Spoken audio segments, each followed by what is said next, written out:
Everybody on speaking? How's everybody on speaking? Can you guys hear me okay? Great, thanks Ethan, appreciate it.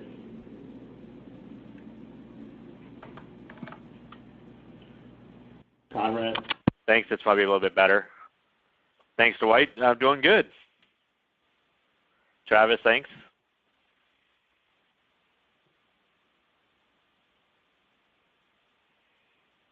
What's the weather like up in Seattle these days? Cold?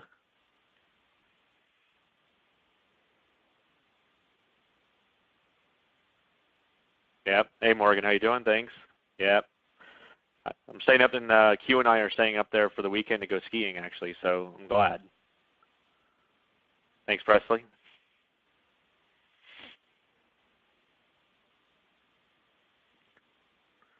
I hear we're going to get perfect ski weather this weekend. It was what Q was telling me earlier, so I hope so.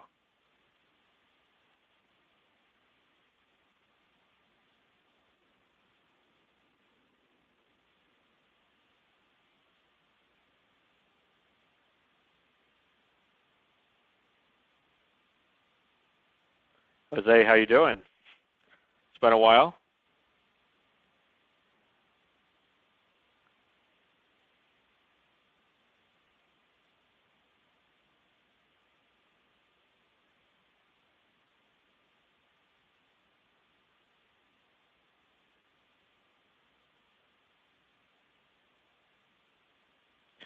So for those of you who are new to doing this with us, we have probably maybe 3 minutes or so before we get started.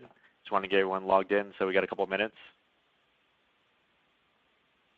Oren, thanks, no problem.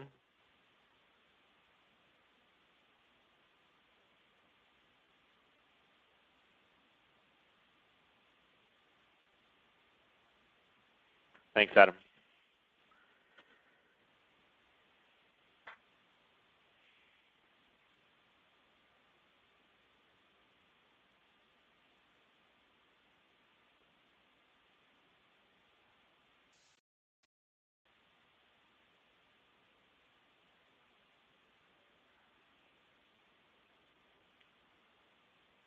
Always the waiting.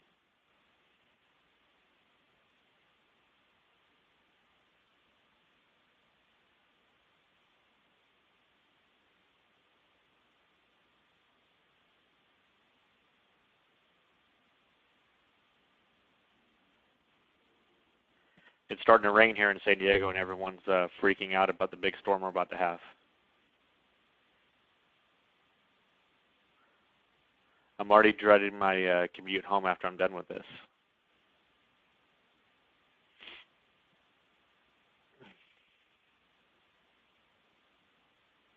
No, it's a disaster when it rains.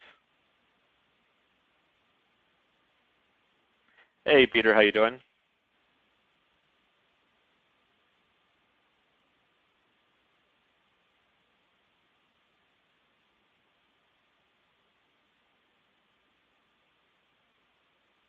Yeah. Hey, John, how you doing? So for everyone that's keeping track, I'm going to start in 1 minute. So kind of give everyone a kind of a 1 minute warning here. Waiting for a couple more people to log in. You know how it goes when we say 5:30. Everyone kind of log in right around that time. So we want to give everyone a couple minutes here real fast.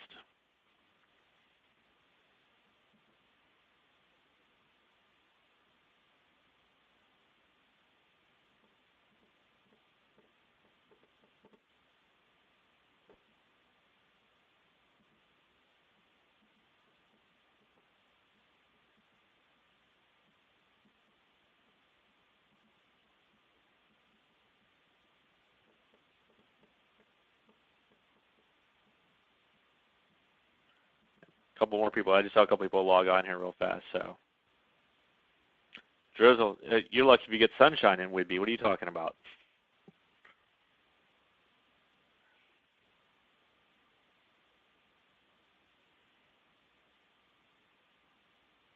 Long as it's perfect weather for skiing this weekend, I'll be happy up there. Thanks, Robert. How you doing? Thanks, Manuel. Thanks. Appreciate it. We're gonna get started here in just a second. I'm waiting for a couple stragglers here real fast. That only means snow at Crystal Mountain, Johan.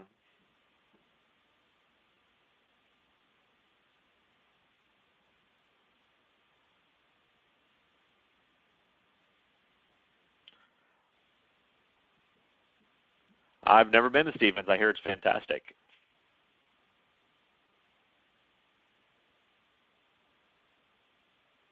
Oh, I know, Jose. What? I would love to go there right now. Crystal is easy to get to from where we're going to be in the hiring conference. That's why we go to Crystal.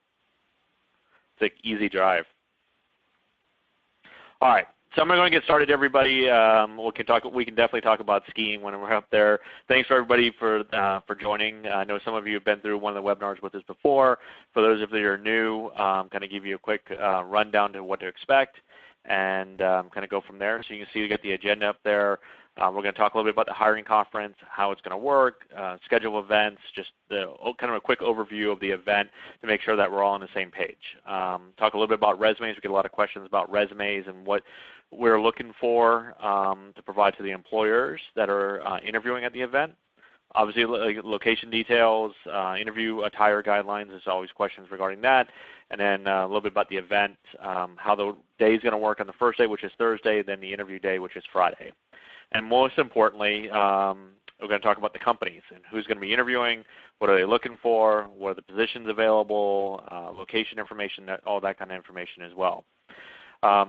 We have both Q Trung is on the call, is on the line. You guys can see he's up there helping you there with the chat, as well as Alex Distinger. I know some of you have been working with Alex as well, so he's also on the chat piece as well.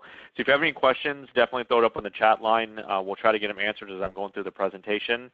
There's a number of stuff if you're going to ask questions regarding resumes and stuff like that. More than likely it's going to come up during this first portion of this presentation. So we'll stop before we go to the company information and see what kind of questions maybe we missed and stuff as well. Definitely would like to have you engage, asking questions. This is for you to make sure that you understand how the event's going to work and about the companies. The only thing we do ask is Q and Alex are trying to monitor that chat to make sure all the questions get answered. So try not to have too much of the side chatter up there just so they can follow along with the conversation and get everyone's question answered as we get through this. This typically takes about 45 minutes, maybe an hour at the most, kind of give everyone a heads up. The first portion is about 15 to 20 minutes, and then the other portion is maybe 20 or 30 minutes, just once again depends on the questions as well. All right, I am recording this as well, so you don't have to worry about capturing screens, taking notes, trying to write all this stuff down as fast as can. Everyone's going to get a link to this. When we're done tonight, I upload it to YouTube, and then everyone will get a link to the presentation later on this evening, and then we'll upload the slides to a drive that you can send you a link to them as well so you can be able to view them as well. Hard part of sending these slides, there's a lot of slides and a lot of graphics involved, so it's not easy just to send the whole PowerPoint to everybody the way we do it, but the video and stuff is definitely going to be available all the way through the conference as well. All right, so let's go ahead and start a little bit. Then I'm going to start doing some quick introduction. So myself, my name is Jay Corranda. I'm a recruiting manager. My background, I'm prior to the Navy. I spent 11 years in the Navy. I was coming off instructor duty down here in San Diego. I was stationed on North Island. I wasn't sure what I wanted to do. I had a number of friends that used different recruiting firms. Talked to a recruiter at Orion, and he taught me about coming into one of these hiring events. I interviewed at a hiring conference just like what this is. I had 6 interviews in one day, number of different companies and industries. Ended up accepting a position at what seems in their building technology division based out of Chicago as a customer trainer. So I traveled the country teaching automation and control systems for building automation and power plants and facilities. I did that for 2 years and realized that Chicago wasn't for me. I'm originally from Jacksonville, Florida. I was stationed in California and Hawaii, so moving to Chicago was a bit of a shock, if you will, especially temperature-wise. Decided to move back here to San Diego, and I've been with Orion now for 17 years, and actually in February will be my 18th year doing this. So I've been doing this for a long time. Work with thousands of veterans every year making this transition, and we run about 24 of these events right now on the West Coast between San Diego, Portland, and Seattle, supporting the different company needs that are up in these areas. I'm a senior partner in the company, so pretty proud of that as well. So my contact information is up there. My mobile number up there. We do like to text with you and chat with you throughout the event. Schedule updates and changes, Q does as well, but there's my contact information and my email addresses if you guys need anything or have any questions as we get through this. All right. All right, so a little bit about the conference. I know some of you have been through one of these before with us, but for those that are new, kind of give you an idea, kind of lay of land, and just kind of how this works and what to expect.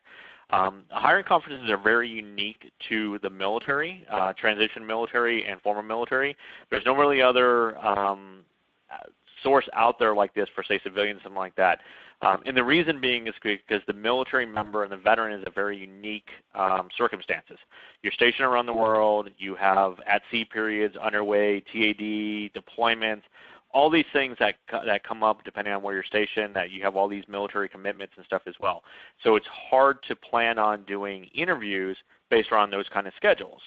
And if you're stationed in Seattle or in the Puget Sound, but you're open or you want to get back home, you want to go to Oregon, or you maybe want to look at opportunities across the country, these events give you the opportunity to interview with a number of different companies based on where you're currently located. And we do have candidates that fly from across the country or from Hawaii to attend these events because they're trying to get maybe to the Pac North as well. So these events accommodate the crossing of the country as well. But we get the opportunity to set up these interviews, have companies come in and do interviews for these number of different positions that match up with your background and experience. So it gives you the ability to interview with companies such as energy, oil and gas, medical manufacturing and semiconductor manufacturing, telecommunication, automatic robotics, manufacturing, construction. You can see all kinds of different fields. But so your background, you may have a background as a surface warfare officer, and that fits into project management and leadership, but that could span 2 or 3 different industries. Or you can be a Navy nuke mechanic in interview with a semiconductor company and a facilities company like CBRE or something like that. Very different roles, very different industries, but how your background fits them each kind of uniquely. That's the benefit of how our hiring conference works. Orion's the only company right now really doing in-person interviews this way, and you cannot beat the opportunity to sit across from a hiring authority face-to-face and have an interview.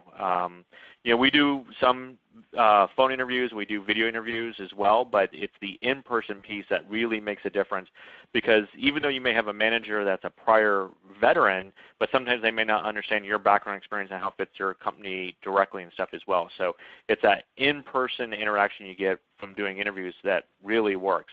And that's the benefit of a hiring conference. If you've played the game, you've searched for jobs for a while, sending your resumes out can be painful. Attending job fairs, if you will, can be painful.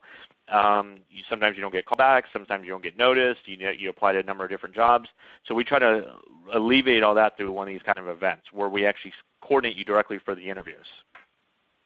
So a little bit about how the conference is going to work. So everything is going to be pre-coordinated. So it means that we've already been working on coordinating the interviews, looking at your background, your training, your experience, your education, the roles you've had in the military, your career goals, all those things that we've been discussing with you leading up to this point. And then also the companies that we work with, they're by invitation only as well, so that we got to make sure that there's a good match for everybody on both sides. So the companies that we work with, we got to make sure that we have the right candidate pool that fits what they're looking for and to fill their positions, and vice versa. We got to make sure we have the right mix of companies that match up to everybody that's on this call right now and how your career and experience fits those kind of companies as well. It's kind of like employee matchmaking and dating a little bit. So the conferences are set up to make that kind of connection happen. The conferences are set up to be 2 days. And the idea behind the 2 days is to do a lot of work with you to make you the most successful through this event. The first day, as you're going to see, is all geared towards you and the preparation to make sure you're ready to go for interviews. That includes classes on interviewing techniques, one-on-one or practice or mock interviews, group interviews. We do more in-depth briefings on each of the companies and positions, and what I'm going to do in here a little bit, I'll hit on that in a few minutes. Companies come in and give presentations about their company and positions. We're going to talk a little bit more about that a little bit later. If there's any testing that's required, which I don't think there is in this event, we take care of it before your interview. We coordinate the interviews for you. We set up the times. We get the resumes and stuff, and we do all the logistics behind that. We do feedback with you and both the company to see how you've done, how you did, and also provide that feedback to you so on your interviews. And then we also work with you on follow-up interview coordination, setting up the logistics or extending job offers and walking you through hopefully multiple job offers and stuff as well. So there's a lot of work that we put into you and everybody that's on this call for this preparation phase to make sure you're successful when it comes to the second day, which are going to be the actual interviews in itself. So unlike a job fair where you walk in and walk around and actually kind of hope someone talks to you or even takes your resume, where if anyone's been at a job fair recently, they just basically tell you to apply online, here this is all going to be matched up and coordinated for everybody. The interview process you're going to see is going to run about 45 minutes to an hour. Typically they run about 45 minutes. The company's going to already have your resume and already reviewed all your information. So they're going to be looking a lot at your personality fit, cultural fit, if you will, or technical experience in education and how it matches their particular role as well. You will receive feedback throughout the day as you're doing your interviews on Friday, but we'll actually coordinate you for a time that myself, Alex, or Q will call you on Monday and do follow-up feedback with you on your whole interview schedule. This is who you interviewed with. This is what they said about you. This is the next step. This is what they want to do, and then also get your feedback as well on kind of what you're thinking, what you'd like to do. Some companies actually extend job offers directly from these interviews. I know a lot of people, when I say this on these webinars, really don't believe me in some cases, but it does happen pretty frequently actually that a number of companies can bring a team of interviewers to an event, have a VP of, I don't know, manufacturing, have a manufacturing manager and somebody else in the same room and in one of these interview suites, get you through the whole interview process without ever having to do another step with you. And like I said, I know it's odd in some cases for people to hear that, but it does happen quite a bit. And we do work with you on how, if you get hopefully multiple offers, how to handle those kind of situations as well. As far as both days, we know everyone has different things going on in your commands and your life and all the other kind of stuff. We definitely recommend that you attend both days. If there is any scheduling conflicts, let Q know, let Alex go. You can email me as well if you have certain conflicts that come up.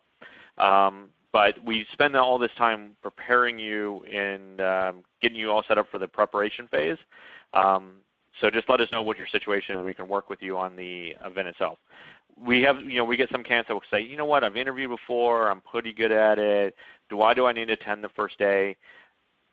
You're going to see there's a lot of information that we provide to you, and we actually host a reception in the evening on Thursday that you cannot beat the opportunity to be able to meet with and talk with and break the ice informally in the day before your interviews and get all this inside information to make sure that you stand every chance you can in that 45 minutes to get the job. Hopefully it's the job that you want. You say, okay, great, listen to you, I will be there, I've traveled across the country, I traveled from Hawaii, whatever the case may be. What can I do to make the most of all this?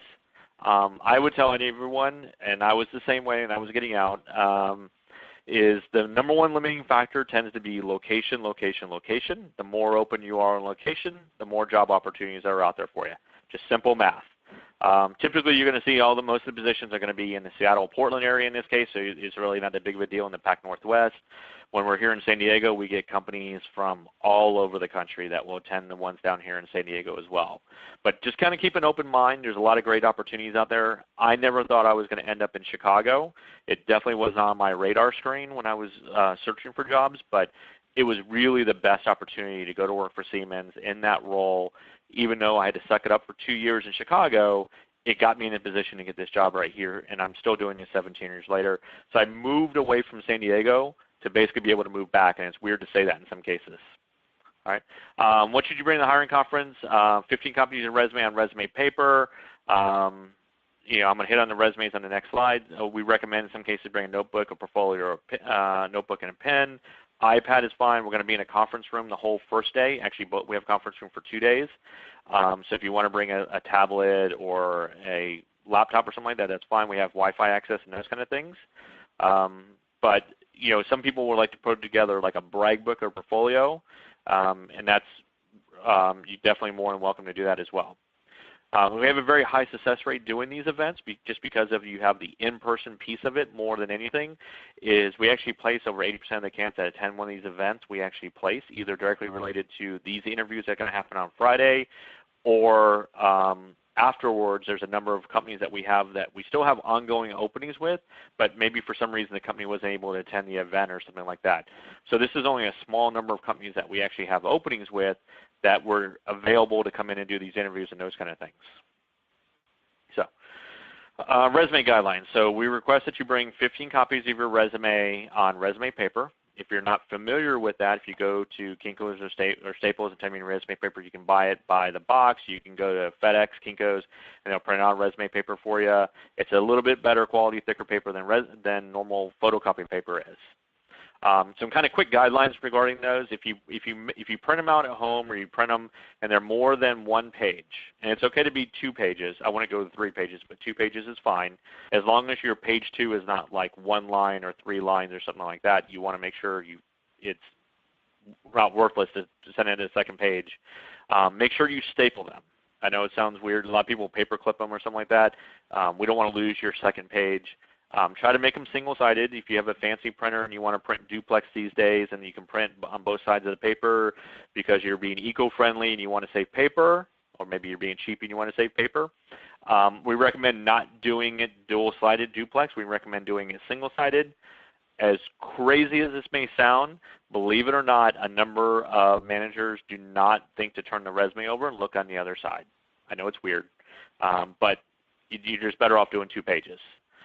If you print them out at home and you want to do it yourself, if you have one of those old-fashioned inkjet printers, they tend to jam, smear, spread the ink, especially when they start getting hot, those kind of things. I would check, the 3rd, 4th, 5th, maybe 10th page in as you're printing the copies. Just double check, make sure it didn't spread the ink across because it got so hot. That happens all the time. We try to catch it when we're handing out the resumes to the employers, but sometimes we don't, and that's your representation to the company that you're going to be interviewing with. Okay, make sure you bring them with you on Thursday. When you check in, we're going to need to require them because what we do is we prepare interview packets for the companies on Thursday afternoon. So when they're done, when they arrive, so we have to be able to have all the resumes to prepare these packets for everybody. We also need an electronic copy so we can print out additional ones and stuff as well, but we need the paper copies on Thursday when you arrive. Robert, I'll come back to that here in a second, question-wise. So the event's held at the DoubleTree Suites there in South Center. It's at 16500 South Center Boulevard and the beautiful city of Tukwila. All right, so it's right where the 5 freeway and the 405 freeways meet, right before you go into the airport area there at SeaTac. It's right off to the right-hand side where those 2 freeways meet. I tell you this because there's actually 2 DoubleTrees on South Center Boulevard.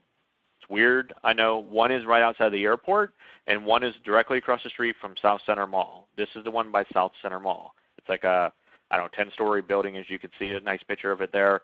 So just don't go to the wrong one. Usually at every one of these events, we get one person, if not 2, that goes to the wrong hotel. For some reason, they put in the DoubleTree, and their Google Maps just takes them to the one by the airport. So just know it's at 16500 South Center Boulevard. When you arrive, there's 2 entrances. There's a front entrance, and there's actually a side entrance a lot of people come in from. So we kind of catch you either way. We'll be in the Paradise Ballroom is where we should be. You may have to check the marquee just to make sure that they didn't move us overall, but we'll typically start off in the Paradise Ballroom, and then we'll get you checked in and then make sure you're in the right spot from there. All right, so the event starts on Thursday at 9 a.m. We get checked in at 9 o'clock, registration, all that kind of stuff. We'll collect your resumes. We'll do introductions at 9:15. We'll do a quick administrative briefing at 9:30. We'll start our company briefings, which is supposed to be 10 o'clock a.m. I fat-fingered that, I believe. We'll take lunch typically around 12 o'clock. There's tons of things in the area. You can bring your lunch if you want to stay in the conference room, but there's probably 50 restaurants within a couple block distance of walking-wise of the hotel. There's a McDonald's across the street. There's a Jimmy John's basically out the back door. There's a Chipotle. You name it, they have it within a 1 block radius of the hotel if you want to get something to eat. we'll do class on interview preparation around 1 o'clock, and then starting around 3 o'clock, we're going to do company presentations and client reception. All right.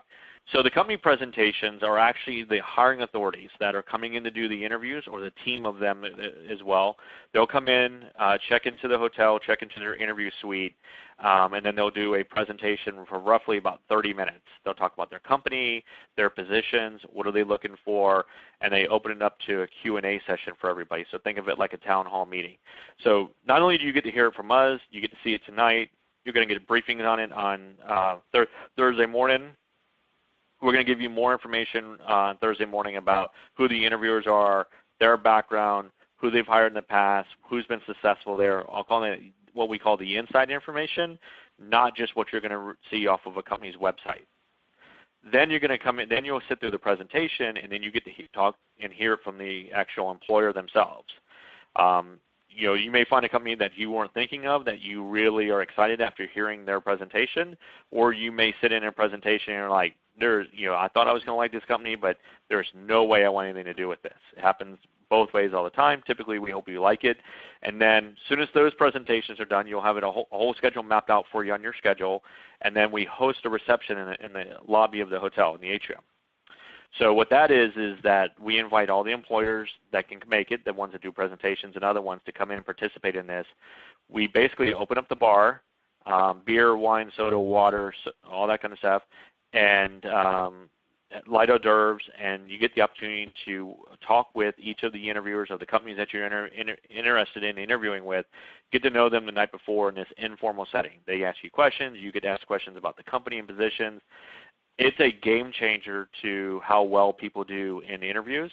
It makes a huge difference to how comfortable you are in the interview and how comfortable even the interviewers are. We get a number of candidates that actually get the job because the manager met them the night before and they made an instant connection in this social setting.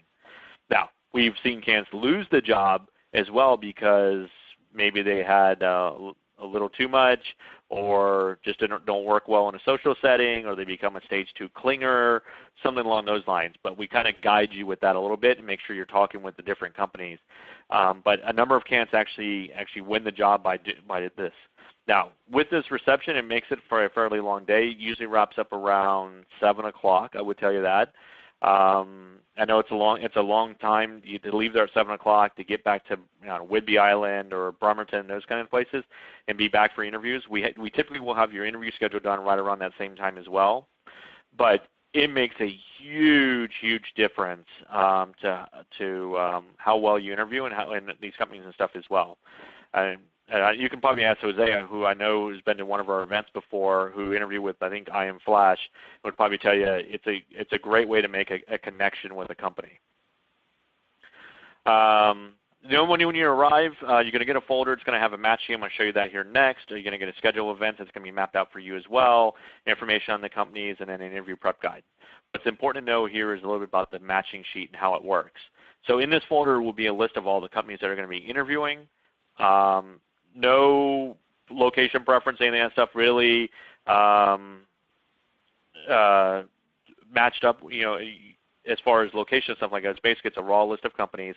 As you go through the briefings and presentations, we ask that you rank these for us. Order of 1, 2, 3, whatever your top choices are.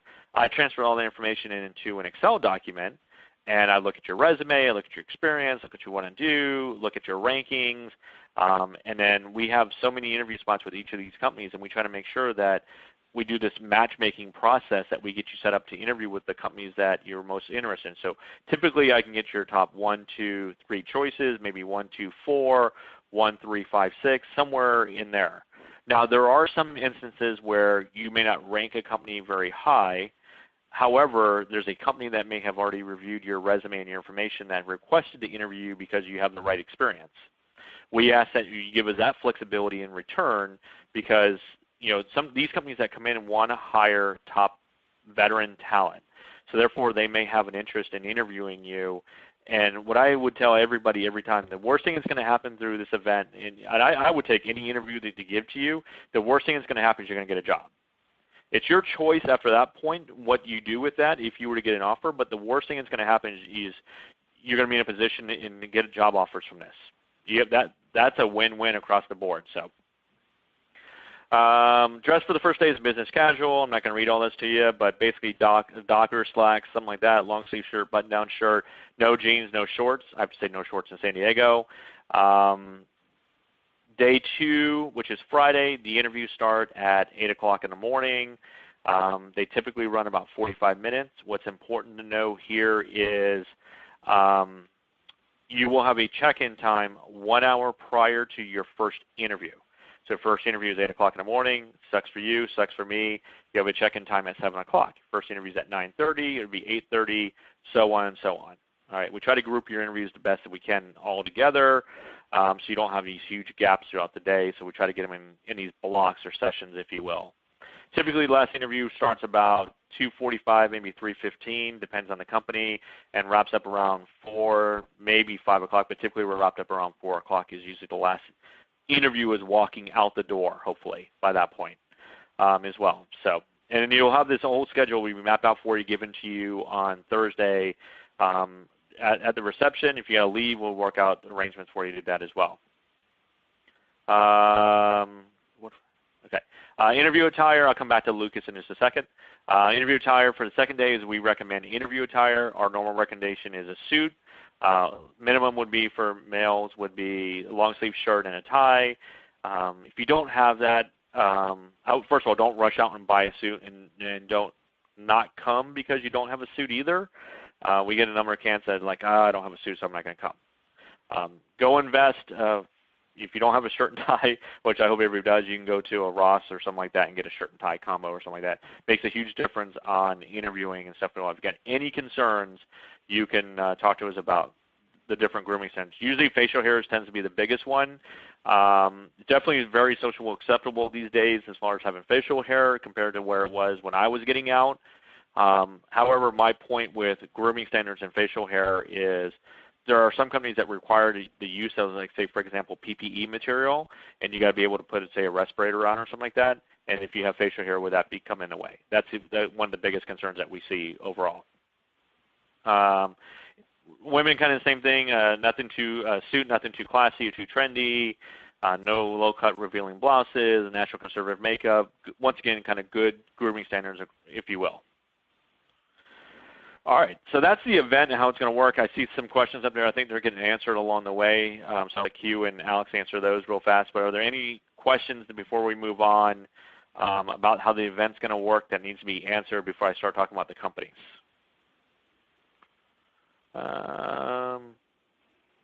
Bueller. All right, I guess good enough. All right, so I'm going to run through kind of rapid fire on all the companies they're going to be interviewing, a little bit about what they do, where they're located, and what they're looking for in the positions. I will tell you, we do not brief the salary on these. I definitely know money is important. I'm going to just tell everybody right up front, and we balance that with the conversation you've already had, Q has had with you, Alex has had. We looked at your experience.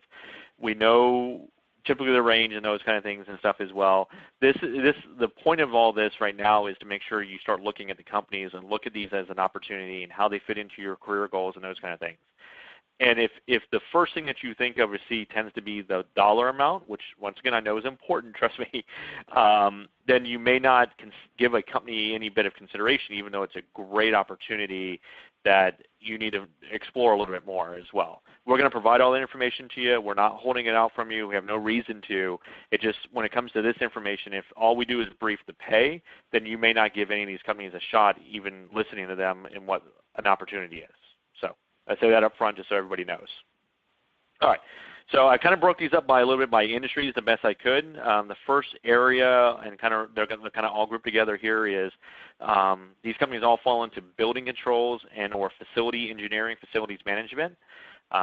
So building controls typically is your control systems, your software packages that's installed into a building environment to basically make it function to control your building, your HVAC, your life safety systems, those kind of things. When we talk about facilities, we're talking things like managing whole campuses, the utility systems, the power systems, the water systems, the air conditioning systems, all fall into kind of facilities or facilities engineering type of field. So all these kind of fall into this general area, so it's easier to group them all together. So the first company is CBRE, CB Richard Ellis. They actually manage the Microsoft campus that's out there in beautiful Redmond. So, right now Microsoft has one of the smartest corporate campuses in the world. They have a whole team that's dedicated to customizing their automation networks for their building environments to make them a very efficient, basically make an efficient campus when it comes to your utility systems. It's a 500-acre campus. They have soccer fields, cricket fields. They have over 145 buildings, 30,000 pieces of mechanical equipment, and they have 7 major building management systems that they use to manage the complex. So big facility. And if you've been reading the news here recently, Microsoft is investing, I forget what the amount is right now, fortune on upgrading this complex even more over these next couple of years. They've devoted, I think it's like $1 billion to upgrades in this facility. Huge campus. If you drive out along the 520 out there, if you're about toward Redmond, you look to your left, you look to your right, anywhere on the way from basically the 405 into Redmond, every building is probably a Microsoft building along the way, plus what they have there in Bellevue and stuff. But that falls a little bit differently in this. So what CBRE does, CBRE is a real estate services company that specializes in facilities management, project management, and what they call integrated facilities management. In this case, they manage the whole campus for Microsoft out there in Redmond. Why do they do that? Microsoft doesn't want to be in the business of utility systems and power and water, right? So why not basically pay somebody else to do all that work for you and maintain all your buildings, all your air conditioning systems, all your backup power and generators? Let another company that specializes in that do all that work for you. And that's what CBRE does. They don't not only do it for Microsoft, they do it for Wells Fargo. So they manage every Wells Fargo bank and high-rise across the country. Every little branch you walk into, every high-rise, every data center is managed by CBRE. They do it for Hewlett-Packard. They do it for, I think, Bank of America as well. They do it for Microsoft. They do it for all kinds of corporate clients. So what are they looking for? They have a number of different positions. They have controls techs, which are more on your electronics/electrical side. Someone's going to do operation and maintenance of the control systems that monitor or manage your boilers, your chillers, your evaporators, your refrigeration systems, your pumps, your lighting systems, your UPSs for the whole building campus. Looking for someone that has a background in troubleshooting, electronics.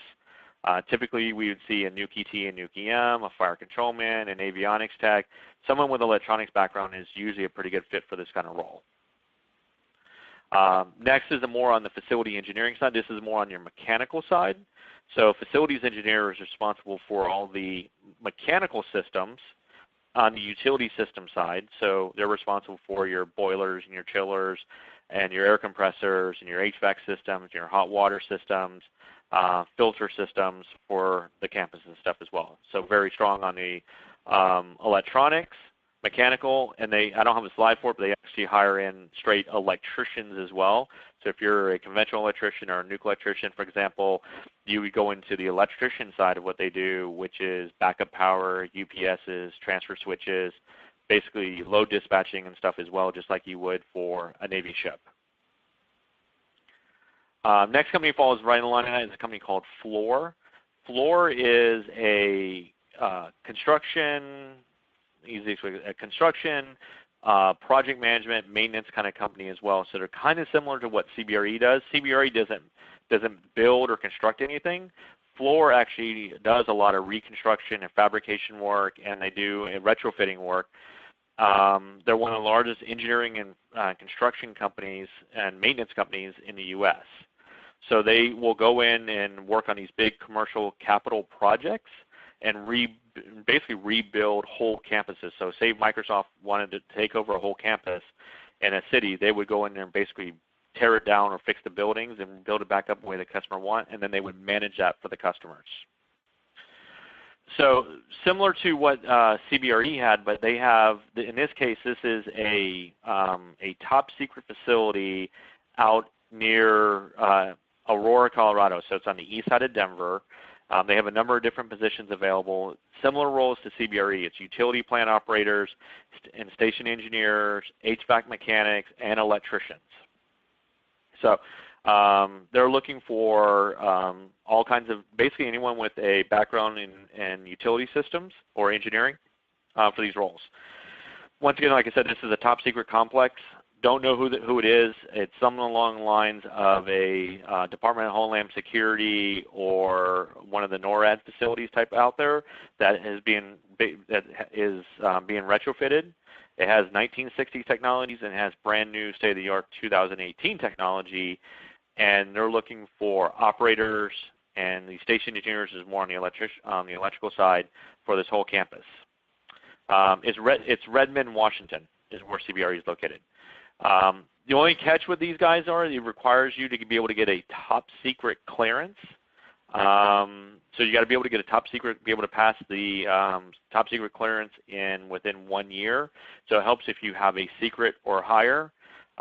Who've been doing really well there is someone that's coming out of the engineering community, like someone on board a submarine or something like that.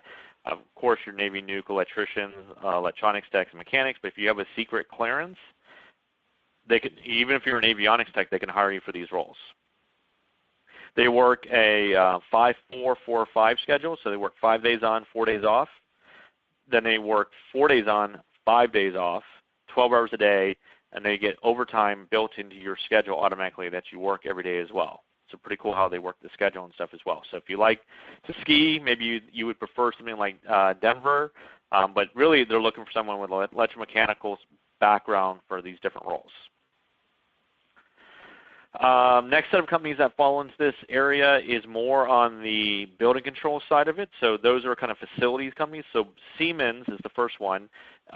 Siemens will go into one of these buildings or one of these complexes and install their corporate or their controls package that will manage the whole campus, manage this utility systems, and manage the fire life safety systems, the HVAC, your boilers and chillers will all be done through one control package.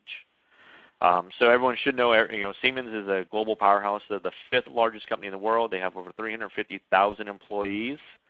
They have, number 55 on Forbes list for most valuable brands. $4.5 billion a year in R&D work that they do. So kind of definitely a big company overall. Now, this is my former company, so I can tell you a lot about Siemens. If you ask me questions on Thursday about it, I'd be happy to tell you all about Siemens. What a great company it's actually to work for. So, like I said, it's great to work for a company that is the 5th largest in the world, and there's a lot of opportunities with that. So this is their building technology division. So like I said, they go in and install their building system. They monitor life safety system, security, energy efficiency, critical environments, those kind of things as well. So their system is called the Siemens Apogee Building Automation System. Basically, it's an intelligent network of devices that's being monitored through software to turn on, turn off so that you maintain 70 degrees in your building environment. You turn your lights on and off across your corporate network. You turn on and off your boilers. You look at video cameras, all integrated into one control package. So I was going to say, so if you can think of if you worked in an engineering environment and you had a display up there of what your pumps were doing and the pressure and the temperatures and the flow meters and all that was going into one display, say on a computer screen, that is the kind of stuff that Siemens is setting up, but in a building environment to configure all that information to come into one central point so you can get all those readings across the network. So they're, you don't need to see all these graphics. They're looking for what they call automation specialists. They have a number of different openings. They have openings in Seattle, Portland, as well as Anchorage and Fairbanks, Alaska. I know a lot of people don't like, may not like Alaska. It's great to get up there if you want to get out of what they call the lower 48. It's the same job, but all 4 different locations are available. Basically, the automation techs either will go in and install the equipment, commission it, test it, troubleshoot it, make sure it functions properly. Those are called like automation specialists. Then they have a service team that takes over that account and then is responsible for doing maintenance, troubleshooting, repair on the systems actually after it's up and running. But they have openings in all 4 locations. They have needs for a project engineers as well, someone that's responsible for and accountable for assigned projects, more on the project management side as you can guess, so someone responsible for doing business development, personnel management, contract compliance, project planning and scheduling. Basically, it's a project manager role overseeing the installation and or commissioning work of the control packages going into a building environment. So someone coming out of the officer community that has a background in managing projects, plans, is kind of what they're looking for. As you can guess, once again, you got to be open to the great city of Fairbanks.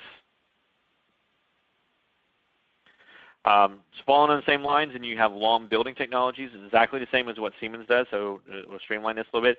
They're a direct competitor, Siemens Building Technologies.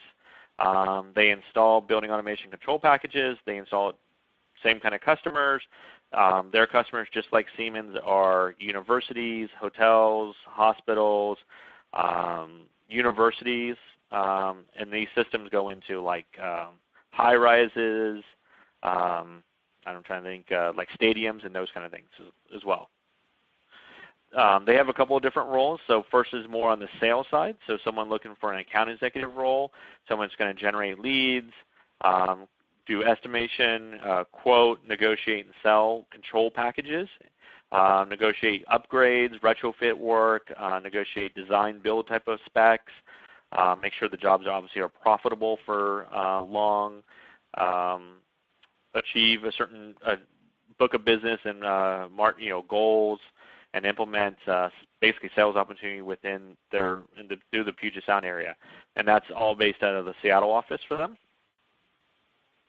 They also have the same position as Siemens does. It's more on the service specialist side, is doing work on the automation side, installation, commissioning of the building automation control systems in the building environment.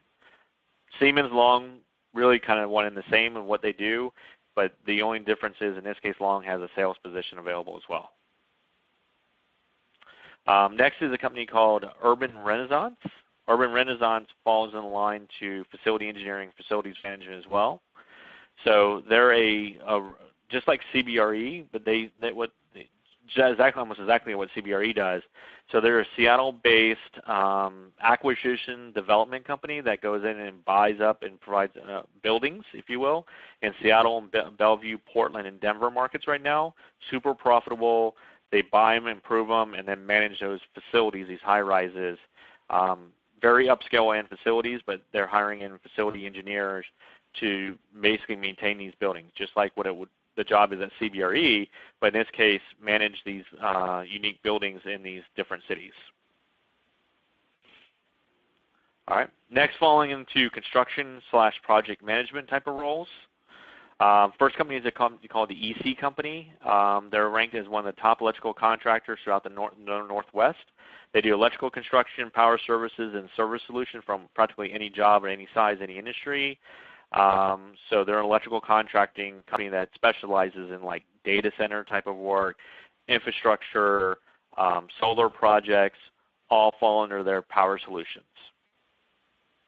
So they're looking for project managers or area superintendents that's going to do manage projects, work with subcontractors, do craft supervision, project safety compliance, project planning, scheduling, personnel development, quality control as well. So someone's going to manage whatever that project is that EC is going to be doing at a customer site. You're responsible for that project management piece of it. Along the same lines, there's a company called GLY Construction. They're a plan build company that manages diverse projects as well. They do aviation and transportation projects to government facilities, to data centers, and if it needs to be built, GLY is one of those companies that's probably building it. They have a brand new high-rise they're building right now on the very north end of the Seattle area, down by the Space Needle, kind of where the Google campus and stuff is. They have a high-rise that are actually in the process of building down there right now. So they're also looking for the exact same role. It's an area superintendent, project management role, is doing basically the same exact thing as what EC does. It just, in this case, they're a vertical construction company. They do, say, high-rise building, and where the other one is more of an electrical contractor, but project management side. Like I said, they're similar, but they're different. And then kind of following the same line, maybe a little bit different, is a company called Williams Scotsman. What they do is they specialize in providing space solutions primarily for the construction and education environments and what they call energy and stuff as well. So they maintain a fleet of over 100,000 mobile office or complexes. So if you have a construction site and you need a place for your engineers to have all the designs and everyone to meet and all that kind of stuff, if you ever go by a construction site, you'll see these mobile modular buildings set up. In some cases, they're at schools when they ran out of space for kindergarten or first grade. They may be in these mobile build type of buildings. They're looking for a production supervisor for Portland. It's basically someone that's going to manage the assembling, get ready of the product of the stuff. So you're not going to be doing it, but you're managing, directly supervising to make sure that this material, these trailers and mobile module stuff is actually going to be up and working as needed to be shipped out to the customer, to make sure that it's fixed properly, make sure that it is running properly and up to specs so that it can be turned over to the customer. Next, following on the lines is going to be field service / equipment maintenance type of roles. They kind of fall in the same area. There's a couple different roles in this. First one is a company called Gatan.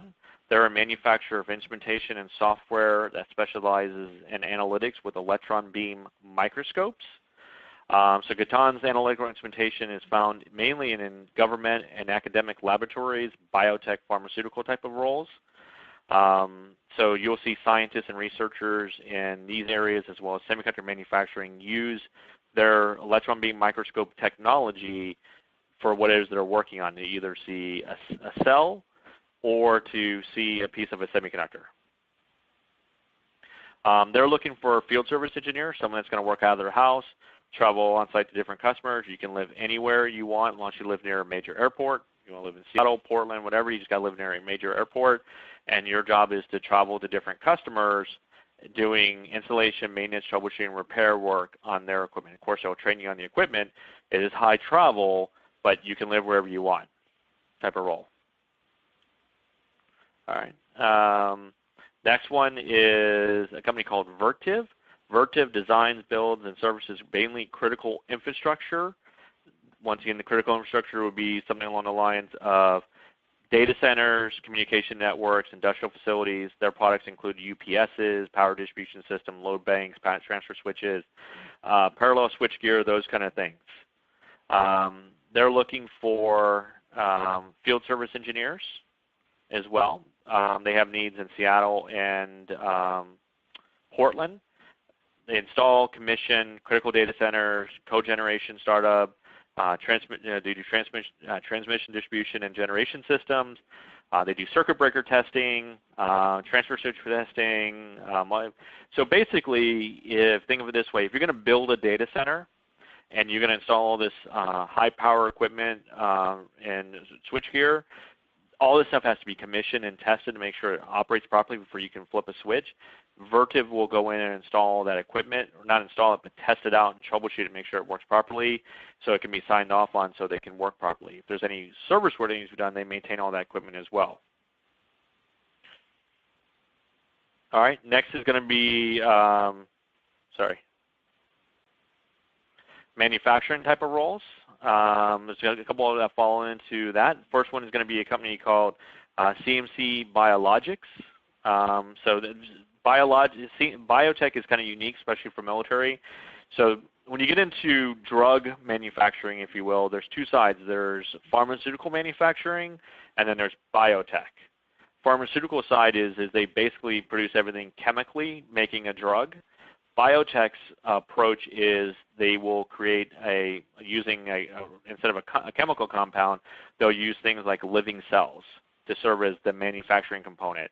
So basically, unique type of drugs, if you will, in order as the building block, they'll use these living cells. So CMC Biologics founded in 2001. They're a biologics manufacturing company for drug production. So they have a couple of different roles that they're looking for. They're located in Bothell. They have 3 roles really, from the technician side and the supervisor side. First one are the engineering techs. Engineering techs are more straight on the mechanical side, looking for someone with a strong mechanical background. Someone that's going to do processing, testing in utility areas, analytical and data management, basically make sure the equipment is up and running and functioning properly, maintaining the equipment, but that strong mechanical background. It falls into the engineering side. Then they have what they call manufacturing technicians. It's someone that's responsible for performing production process manufacturing operations, implementing new systems, performing equipment process improvement, serve as like a floor lead where you schedule personnel, material, and equipment flow across the different shifts and using the equipment.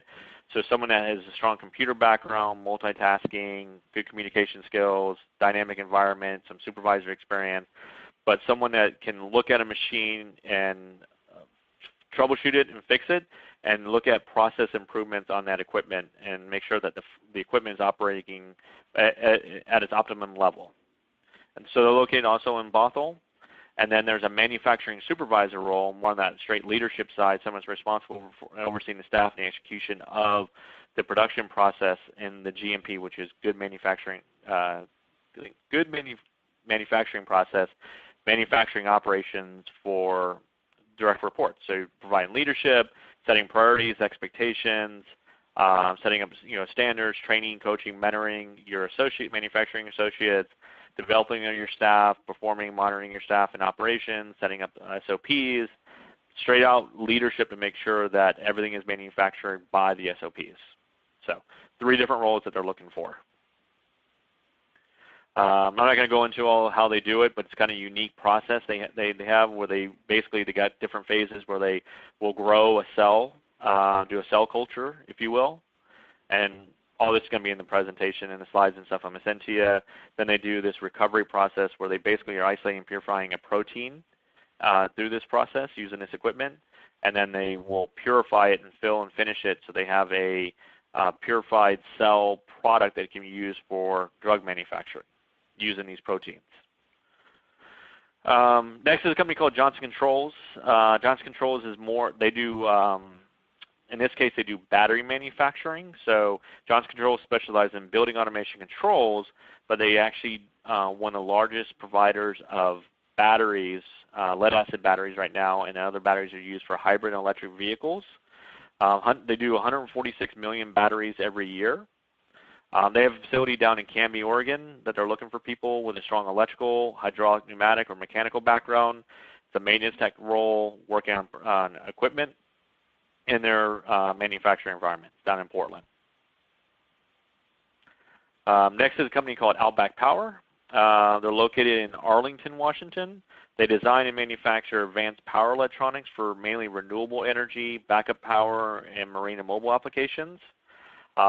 So whether their applications, as they say, are used for like microgrids and rural electrification for Latin America or off-grid up in Alaska. So if you need to power like a cell tower or something like that, they have a solution like using solar batteries and stuff like that to provide that microgrid kind of technology. So they do cutting-edge power conversion electronics.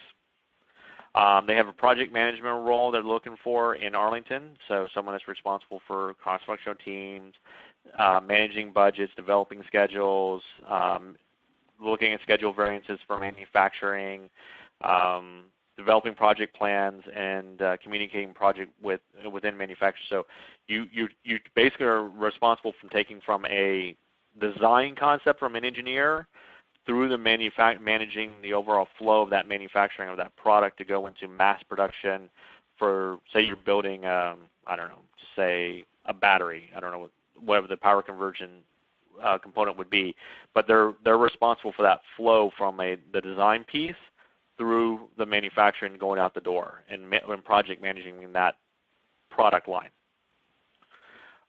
Next is a company called Port Townsend Paper. As you can guess, they're up in beautiful city of Port Townsend, which I believe is about, 80 miles or so north of Silverdale, if I remember correctly, somewhere in that area. So they produce kraft pulp, paper, and container board. They are looking for a number of different positions, one of them being maintenance technicians up in Port Townsend, so either strong instrumentation or electrician or mechanical. On the mechanical side, I think that's the next one that's coming up. Basically all disciplines.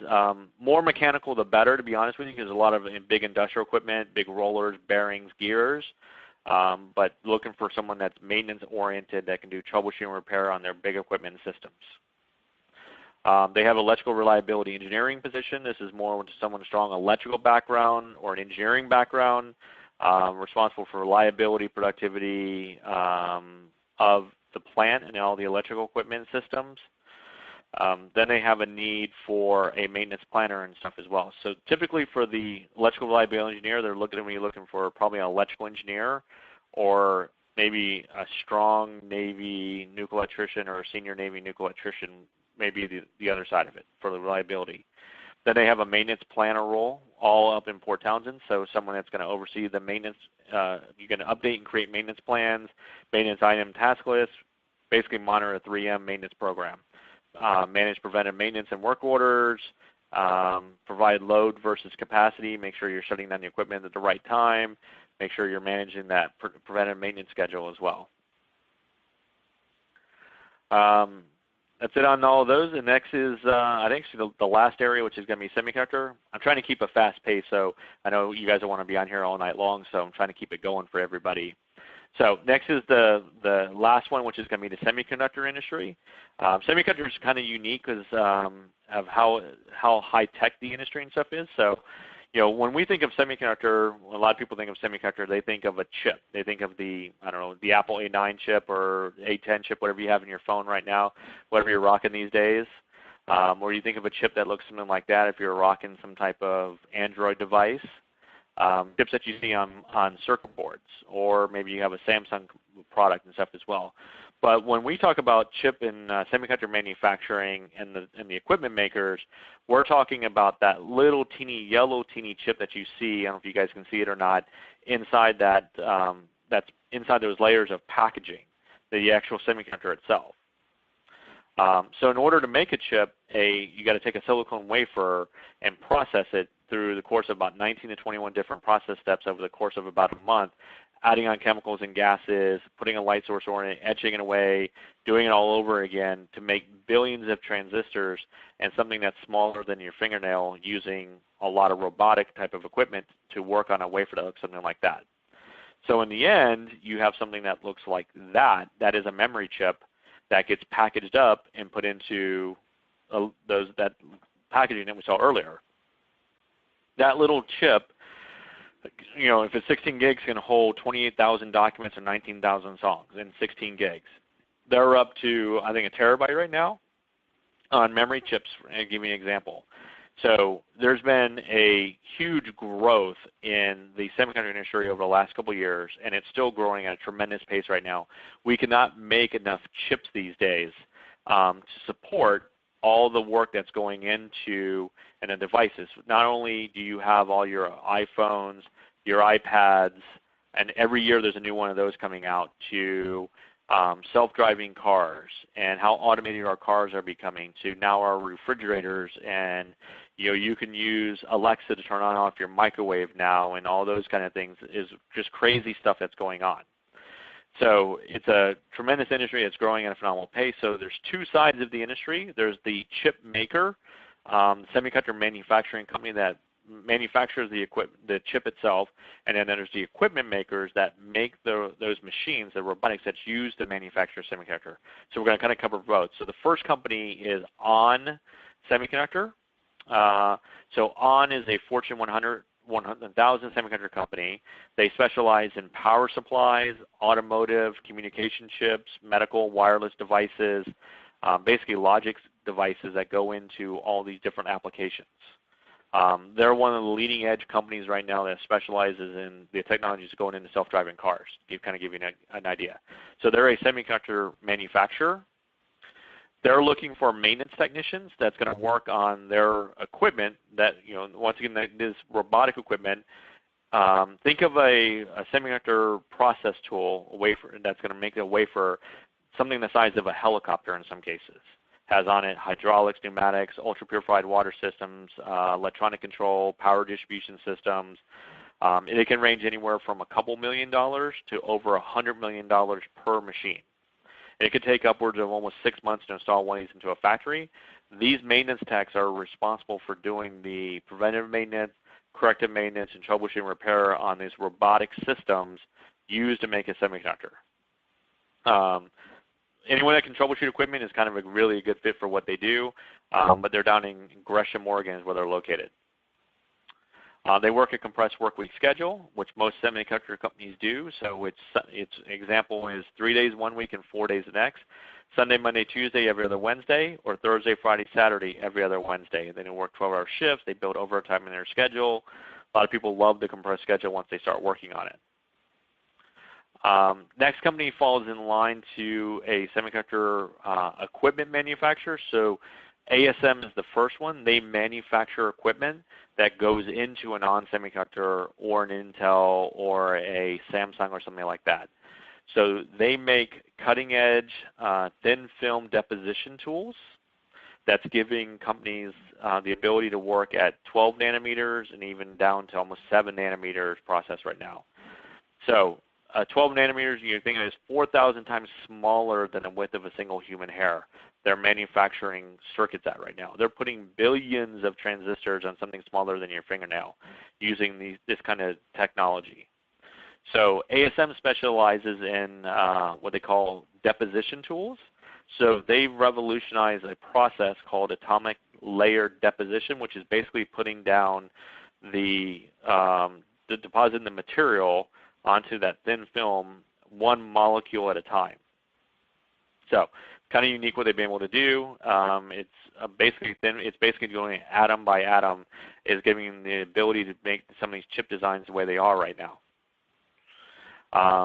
So they give chip makers, once again, Intel and all of them, the ability to do all this kind of work. So they're looking for, I can show you all these nice, beautiful, this is what their equipment looks like. So big machines. They're looking for customer support engineers for Portland, someone that's going to work on site at a customer site, do installation, maintenance, troubleshooting, repair on their equipment and systems. In this case, one of their biggest customers is going to be Intel. You work on hardware, electronics, process control systems, and software. They have a global installation team position available as well. They're looking for people that will travel worldwide. You travel anywhere from 2 weeks to, you'll go to Ireland for 6 months, and you'll come back and maybe you go to Singapore for 3 months, and then you'll come back for a couple of weeks, and maybe you go to Korea for a couple of months. So if you have you're interested in traveling, they have some traveling positions that are absolutely fantastic jobs to get into. They cover all your expenses. When you're on the road, they pay for everything, and all the money you make, you just collect and stuff as well. And we'll talk a little bit more about that as well. But very high-tech industry to get into, doing maintenance and repair on their equipment and systems for Portland. Next company that falls in line to that as well is another wafer equipment processing company, is Lam Research. They're kind of on the flip side of what they do. So ASM does all the deposition process. Lam specializes in atomic layer etch process. So and now they have the ability, yes they are, Wesley. Now they have the ability to not only deposit atom by atom, but they're etching this away, which is a lot more complex of a process than even the ASM process, to give these chip makers this ability to make these chips, this 3D NAND memory technology, basically like a chip-on-chip design. So they're looking for a couple of different roles. They have engineering test technician positions, which is someone that's working in the research and developmental team down in Tualatin, which is a suburb of Portland, doing setup, calibration, testing of the new equipment that they're working on right now that's in development, that's going to be shipped out and tested at customer sites. So if you want to see cutting-edge technology that's maybe a couple years away, they still need techs to maintain that equipment and troubleshoot it, and that's a part of that engineering team. They have mechanical test technician positions available, kind of the same thing, but more on the mechanical side, a little bit more on the electromechanical, troubleshooting, installing wiring harnesses and components, and doing setup and adjustment on the equipment and stuff as well. Then they have a field service engineering need, which is going to be based out of Boise at the Micron facility, is someone that's going to do installation, troubleshooting, repair of their equipment systems. This is a traveling position. You will travel worldwide with them, but your home base in this case will be Boise. So when you're not traveling, you'll be based in Boise, Idaho. But they do a lot of work, once again, around the world in places like Ireland, Singapore, Korea, Taiwan, go down to Texas, you go down to Phoenix, here domestically, those kind of places as well. So it is a traveling role, but in this case, your home base would be at the Micron site. Yes, Wes, they're going to be looking at high travel positions as well for ASM at the event. And that's it.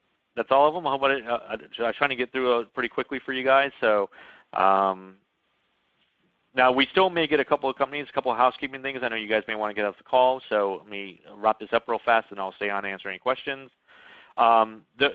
Those positions, sorry everybody, those positions, Wes, are based in Portland. So last couple of housekeeping things, and we're all done. Companies may confirm up till Friday. If there's any updates, we'll let you guys know. We'll definitely brief them come Thursday. So we do still get a couple of companies that may confirm that we're expecting. We'll let you know if that comes. You're going to get a copy of the presentation. I'm going to upload it to YouTube when I get home. I'll even everyone a link to it as well, but you'll get a copy of the presentation. Don't forget to bring 15 copies of your resume with you on Thursday when you come. Make sure we have the electronic copy of your resume that you're going to use as well. Make sure Q or myself or Alex have it. My email address is up there just in case you need it. And if you have any specific interest or questions regarding any of the companies that you would like answered between now and then, I'd be more than happy to answer all those as well. The only thing we do ask is one last thing is I would, as you do your research in the companies, we want you to do your research. Do not apply to these positions yet. The only reason being is we're going to provide you with requisition numbers that may or may not be posted yet that are for veteran hiring that may take a different path than what you would normally see through a company's website. So go online, do all your research, look at the job postings that you want. Just hold off on applying until we give you the right position to apply to. If not, you may get pushed back in line with everybody else. And we're trying to move forward with a veteran hiring like this.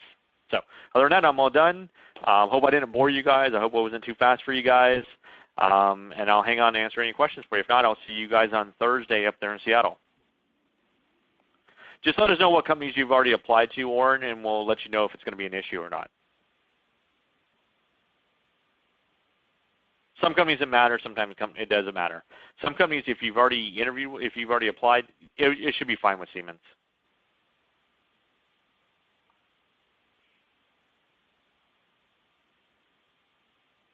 Yeah, each company, Jose, is handled case by case. A lot of them do have relocation packages, like the semiconductor companies definitely have reload packages and stuff as well.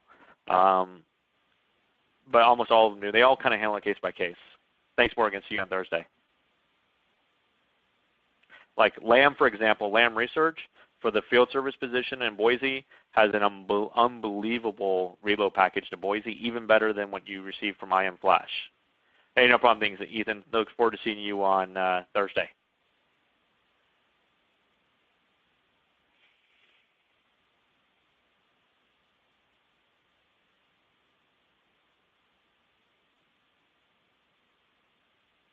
Can you go back to the slide with all the companies? I'd like to take a screenshot and start researching. Travis, you're going to get a copy of this presentation with everything.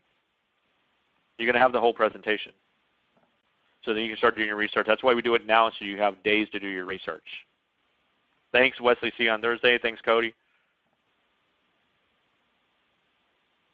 Oh, I've been trying to talk my wife into moving to Boise, Morgan. Trust me. If I can move to Boise, I love Boise. Willing to relocate actually helps out quite a bit, Lucas. Absolutely. At least explore the option and see what opportunities are out there, because you never know how great, these companies are fantastic opportunities to get you started on a good career. So.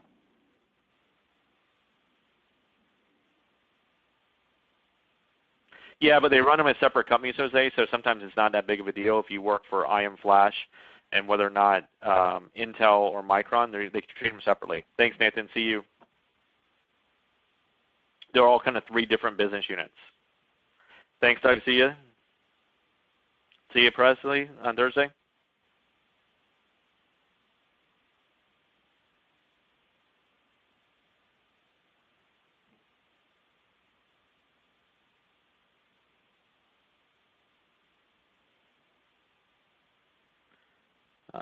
Thanks for no problem, Simon. See you on Thursday. Hope this helps. How long would you have to stay in a certain location? No, not really, Lucas. It kind of all depends. A lot of companies I've seen people move, for example, in a year. I've seen people move quicker. It kind of all depends on the company and what you're trying to do and where the openings are. Typically, a manager that hires you wants you for, say, for a year, but maybe you promote into the next role and the job is in the area you just came from or another area that you want to go to. So maybe you go to work for Siemens, you get a promotion and the position's in Chicago at headquarters. Or you may be able to get promotion and go to a branch facility that's down in Orlando, Florida if that's where you want to go. So each company is kind of a little bit different. Thanks, Oren. See you on Thursday.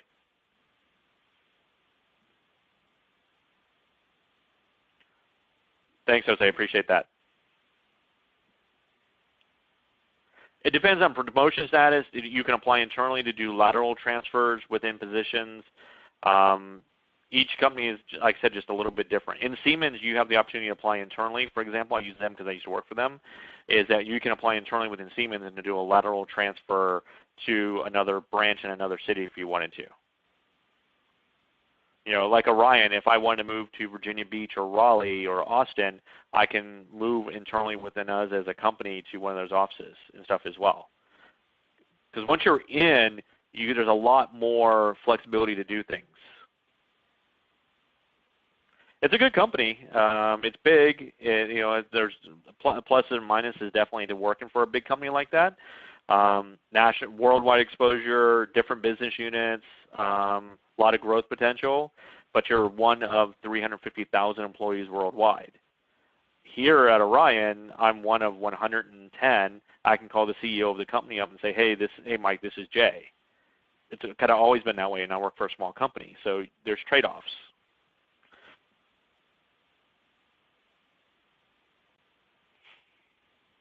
All right. Any other questions, anybody?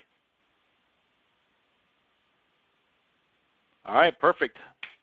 All right, I'm going to wrap up here then. I'm going to send everyone the presentation here a little bit later once I get home, and look forward to meeting you guys on Thursday. Thanks, everybody.